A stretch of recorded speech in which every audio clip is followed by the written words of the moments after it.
बिस्मिल्लाहिर्रहमानिर्रहीम एंड अस्सलामुअलैकुम स्टूडेंट्स। आज हमें स्टार्ट करना था unit number 7 fundamentals of geometry. ठीक है, पंजाब टेक्स्ट की बुक है क्लास 8 की। तो इसका यूनिट 7 हम स्टार्ट करने जा रहे हैं। फंडामेंटल्स मीन्स होता है बेसिक्स। बेसिक्स ज्योमेट्री की बेसिक्स क्या है? ज्योमेट्री की बेसिक्स जो है वो कुछ लाइंस एंड एंगल्स के गिर्द घूम रही हैं। ठीक है जी, तो सबसे पहले देख लेते हैं इन लाइंस को हम कहते क्या है। फॉर एग्जाम्पल एक लाइन हमें गिवन है, ठीक है, इसका एक कोना है ए, दूसरा कोना है बी। ये लाइन जो है वो यहाँ से भी चल रही है और ये लाइन यहाँ से भी चल रही है। ठीक है जी, एक और लाइन है जो इसके साथ साथ मूव कर रही है। ठीक है, इसका एंडिंग पॉइंट हमें पता नहीं है, लेकिन ये लाइन जो है वो दोनों साइड से सिर्फ चल रही हैं। ऐसी लाइंस जो दोनों साइड से चल रही हैं सेम डिस्टेंस अपार्ट से।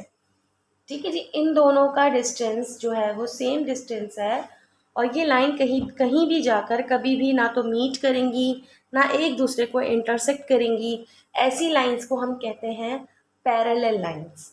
ठीक है, तो पहला हमारा जो टॉपिक हम कवर कर रहे हैं वो है पैरेलल लाइंस।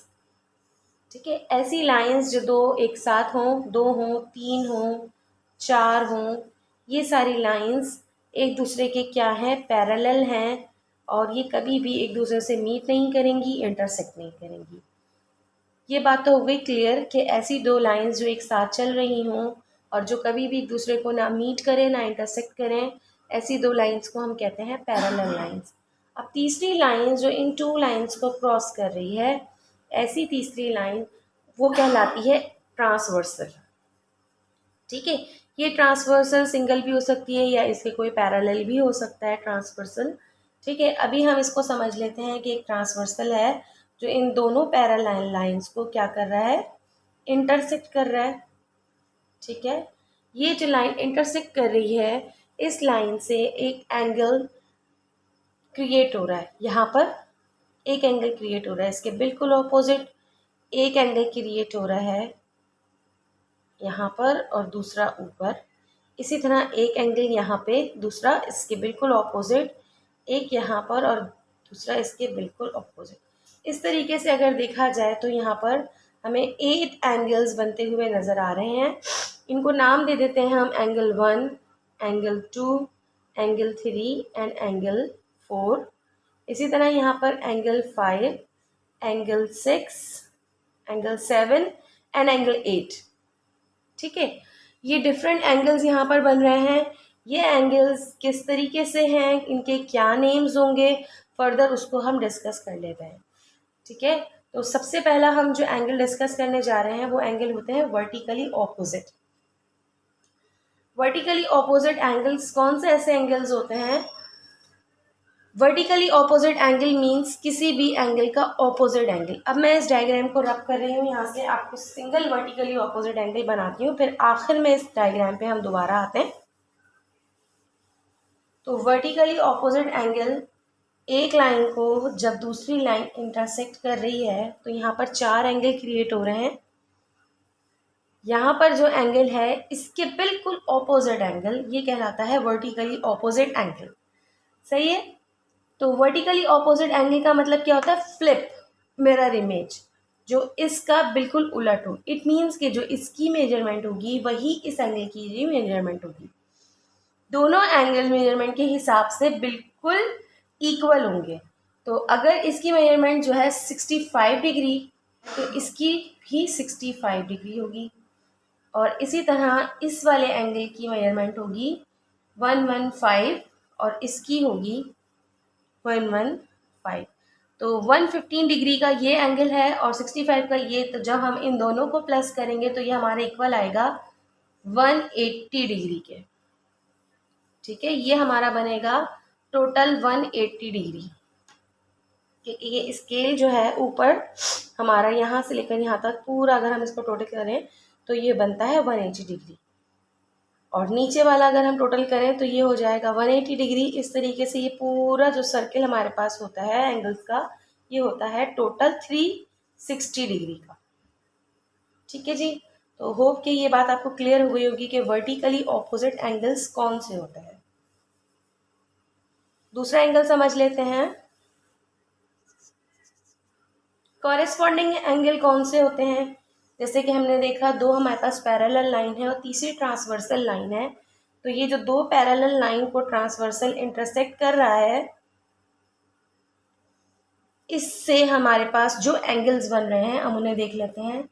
एक एंगल हमारे पास ये बन रहा है और एक बन तो सारे ही रहे, हम इन दो कॉरेस्पॉन्डिंग को देखेंगे कि ये सेम एंगल है और एक इसी के साथ ये सेम एंगल है ना, बिल्कुल सेम डायरेक्शन में है दोनों एंगल, ये वाला और ये वाला। ये दोनों एंगल्स क्या हैं? एक दूसरे के कॉरेस्पॉन्डिंग, इनका रुख दोनों का एक तरफ है।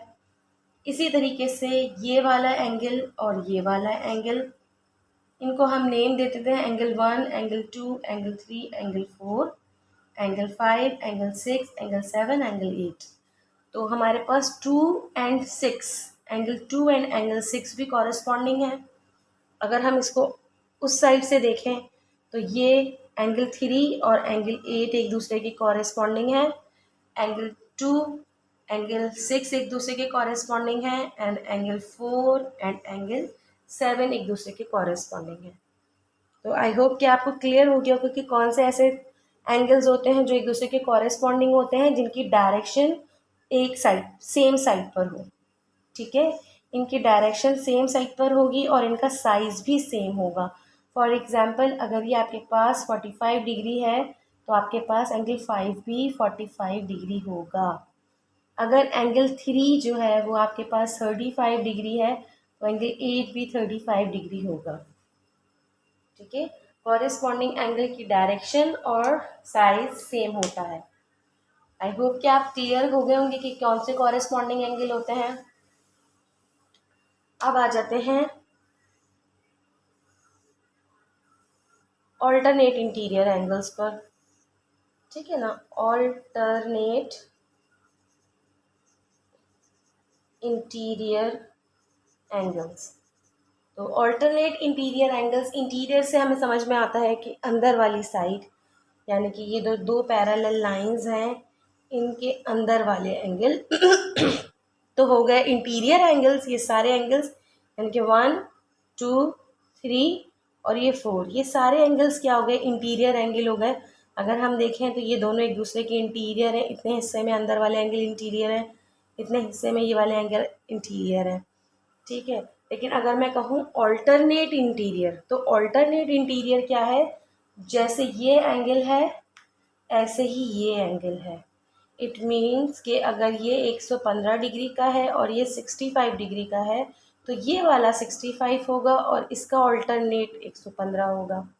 तो इस तरह से जो ऑल्टरनेट होते हैं ये एंगल, ये वाला एंगल और ये वाला एंगल, यानी एंगल 1, 2, 3 और ये 4, angle 1 and 4, angle 1 and angle 4 alternate है और इसी तरह एंगल 3 एंड एंगल 2 एक दूसरे से ऑल्टरनेट है। ठीक है, तो ये हो गए हमारे alternate interior angles. Then last हमारे पास आ जाता है इंटीरियर एंगल्स। तो इंटीरियर एंगल्स भी मैं इसमें ही समझा चुकी हूँ आपको।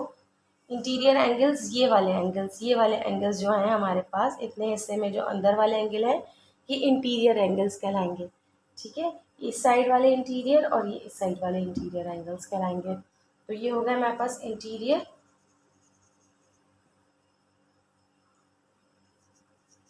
एंगल्स, और इसी तरह से ये बाहर वाले जो एंगल्स हैं ये कहलाएंगे हमारे पास एक्सटीरियर एंगल्स।